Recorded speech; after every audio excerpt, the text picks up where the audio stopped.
Assalamualaikum warahmatullahi wabarakatuh. Selamat pagi semuanya. Di sini kami dari kelompok 8 akan brainstorming mengenai analisa penyebab kecacatan dari mainan kereta api. Terdapat 3 jenis kecacatan, yaitu herringbone, tidak halus atau berserat, dan retak atau pecah. Ya, di sini sebelumnya kita menganalisis kecacatan ini menggunakan tools Pareto. Nah, di sini itu tools Pareto itu menggunakan konsep 20-80, yang dalam artian yaitu 20% itu faktor kecacatannya, yang 80 itu faktor di mana kerugian yang dihasilkan atau kerugian yang diterima bisa mencapai kurang lebih 80% atau bisa jadi lebih. Di sini untuk jenis kecacatannya ada 3 jenis kecacatan pada mainan kereta api. Yang pertama yaitu kecacatan herringbone, yang kedua tidak halus atau berserat, yang ketiga yaitu kecacatan retak atau pecah. Untuk analisa dalam kecacatan di diagram Pareto ini, di kecacatan herringbone sendiri merupakan kecacatan yang sangat tinggi, dan ini tidak bisa dibiarkan atau harus segera ditindaklanjuti karena nantinya akan bisa merusak produk dari mainan kereta api sendiri. Jadi harus segera diperbaiki.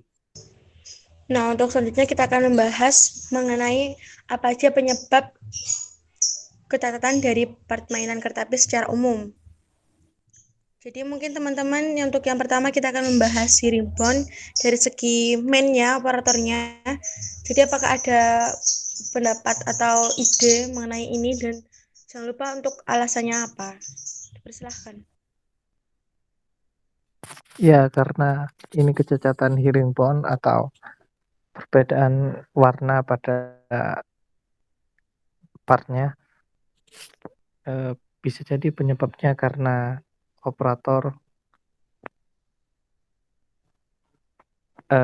dalam pemilihan bahan kurang teliti. Untuk selanjutnya apakah ada pendapat lain?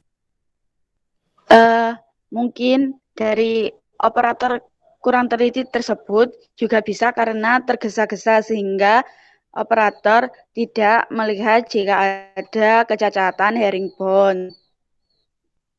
Mungkin juga itu faktor, salah satunya itu kondisi fisik atau psikis operatornya. Kadang kan operator kalau fisiknya lelah atau kecapean itu mempengaruhi pada produksi, dan juga psikisnya kalau kurang baik juga mempengaruhi. Mungkin untuk analisanya sampai di sini nggak apa-apa untuk yang segi main-nya. Lanjut ke materialnya, bahan bakunya. Langsung aja mungkin ada teman-teman yang mau berpendapat, dipersilahkan. Ya, dari segi bahan baku yang menjadi penyebab kecacatan herringbone karena bisa jadi karena bahan kurang berkualitas atau kualitasnya di bawah standar. Selanjutnya, Menurut saya kalau dari segi material memang kurang berkualitas. ya saya setuju untuk yang perihal berkualitas ini, hanya kurang berkualitas. Untuk selanjutnya kita akan bahas mengenai kecacatan herringbone dari segi metodenya, Persilakan untuk teman-teman mau yang ingin berpendapat. Ya, untuk dari faktor metode yang bisa jadi menjadi penyebab kecacatan herringbone, yang pertama itu kurangnya pemeriksaan pada bahan baku ya, sehingga bisa menyebabkan terjadinya cacat herringbone. Menurut saya pada saat proses pemotongannya itu juga berpengaruh ya. Soalnya nanti bisa jadi yang pada saat bagian cacatnya itu tidak terpotong. Jadi pada saat produknya sudah jadi, ternyata di situ ada bagian yang cacat secara herringbone. Mungkin itu ya, sebelum proses pemotongan kan biasanya ada proses marking dari bahan itu. Itu juga memengaruhi di kecacatan herringbone-nya juga. Kadang kalau apa namanya markingnya kurang pas atau gimana nantinya juga bisa mempengaruhi atau memberikan kecacatan di herringbone seperti itu. Langsung lanjut ke dari segi environment atau lingkungannya. Silakan teman-teman yang ingin berpendapat. Ya, dari segi lingkungan bisa jadi lingkungannya itu terlalu lembab sehingga bahan baku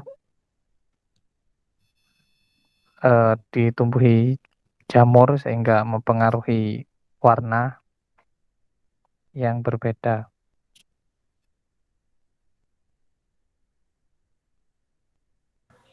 Selanjutnya, Kalau menurut saya, lingkungan kerjanya itu kurang pencahayaan.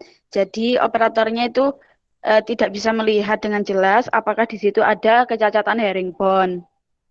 jika tidak ada, kita akan ke segi terakhir, yakni cacat herringbone berdasarkan segi mesinnya dari mesinnya. Silakan teman-teman. Untuk segi mesin ya atau faktor dari mesinnya itu mungkin pengaruhnya dari pisaunya. Kalau mata pisaunya kurang tajam atau masih tumpul itu kadang di kayunya itu kayak kebakar. Nantinya juga mempengaruhi tampilan atau herringbone-nya seperti itu. Mungkin dari kondisi mesin yang tidak stabil. Jadi pada saat pemotongan tersebut, itu bagian yang cacat herringbone-nya itu bisa jadi terpotong karena mesinnya itu kurang stabil. Baik, jika tidak ada, kita akan ke jenis kecacatan tidak halus atau bersyarat dari segi operator. Mungkin untuk mempersingkat waktu, kita akan mengkopas ini saja dari herringbone. Teman-teman bisa menambahi atau mengurangi dari kecacatan tersebut. Untuk kecacatan tidak halus di operatornya itu bisa jadi operatornya kurang terampil sehingga partnya kurang halus. Dari kelima penyebab ini, apakah ada yang perlu dikurangi atau ditambahkan, teman-teman? Menurut saya sudah cukup, Mbak. Sudah lengkap. Lanjut ke material, ini mungkin materialnya tetap di bahan baku yang kurang berkualitas atau ada lagi? Sudah, itu aja. Dari segi metode, apakah ada yang perlu ditambahkan atau dikurangi? Tambahan itu proses pengamplasannya juga mempengaruhi dari pecah atau retaknya. Proses pengamplasan yang kurang rapi atau gimana? Yang markingnya ini apakah ditetapkan atau harus dihapus, teman-teman? Nah, sepertinya kalau di kecacatan tidak halus itu hubungannya dengan marking saya rasa kurang itu ya, kurang akurat. Jadi lebih baik dihapus saja karena marking kurang mempengaruhi ke tingkat kehalusan pada part.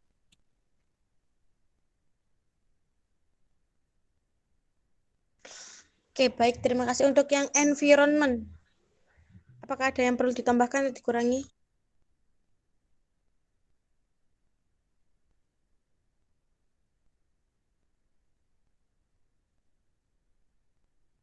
Sepertinya di faktor kelembapan itu tidak mempengaruhi tingkat kehalusan.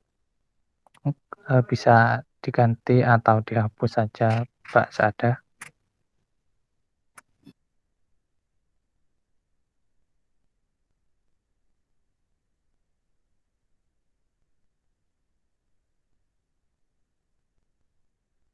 Oke, untuk selanjutnya, apakah hanya satu untuk yang segi environment?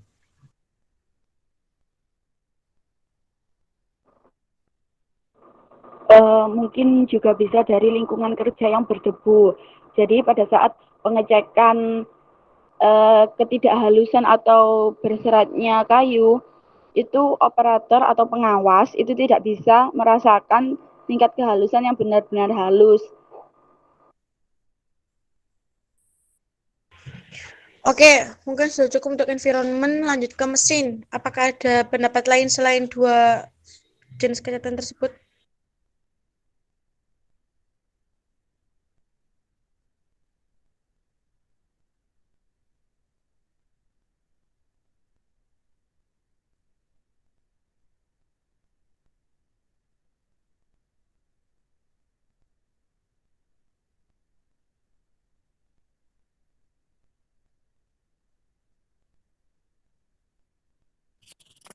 Menurut saya pada mesin, kondisi mesin sudah terlalu tua Pak Sada, sehingga tingkat kehalusan yang dihasilkan itu rendah.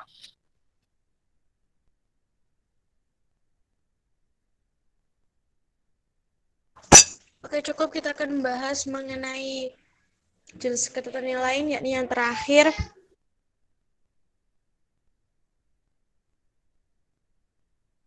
retak atau pecah. Dari segi mainnya, untuk teman-teman dipersilahkan.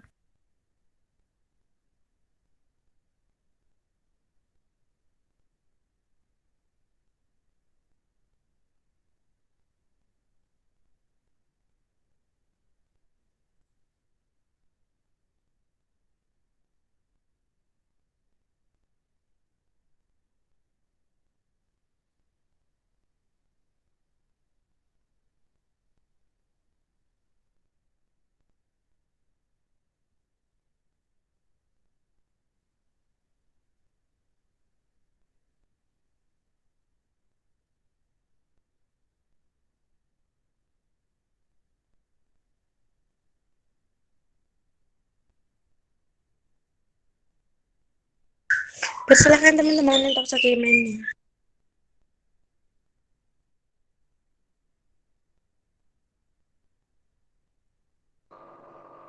Kalau saya sih sudah cukup dari segi mainnya itu sudah mencakup semuanya.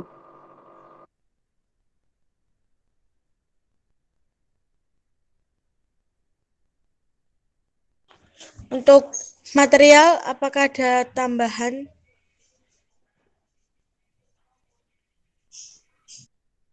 Oke, jika tidak ada ke metodenya, apakah dari jenis kejahatan retak atau pecah ada yang dikurangi atau ditambahkan?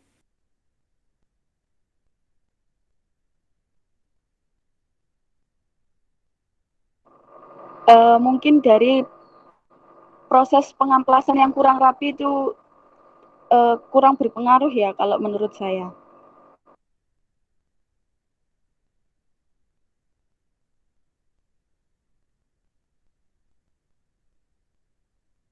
Oke, terima kasih. Apakah ada tambahan lagi?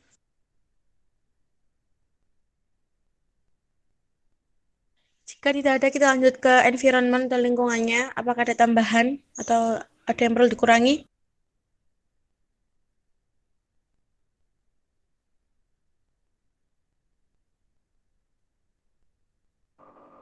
Untuk lingkungan kerja yang berdebu itu menurut saya juga kurang berpengaruh ya.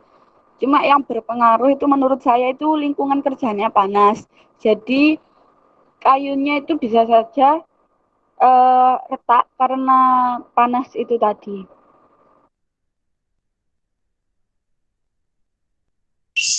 Oke, cukup dari kondisi mesin. Apakah ada tambahan atau yang perlu dikurangi, teman-teman?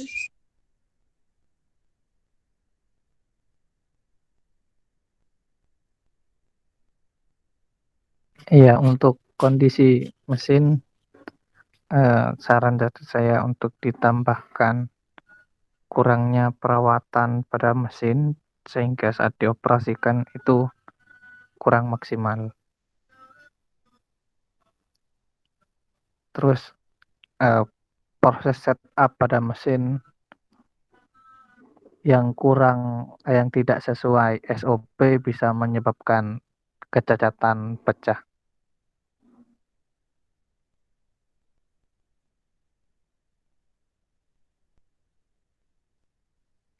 Oke, cukup. Dari semua penyebab cacat dari ketiga jenis tersebut akan menyesuaikan lagi ke part-part yang akan digunakan seperti dalam part alas lokomotif, alas tanker, dan roda serta sisi boxnya. Demikian brainstorming dari kelompok 8. Assalamualaikum warahmatullahi wabarakatuh.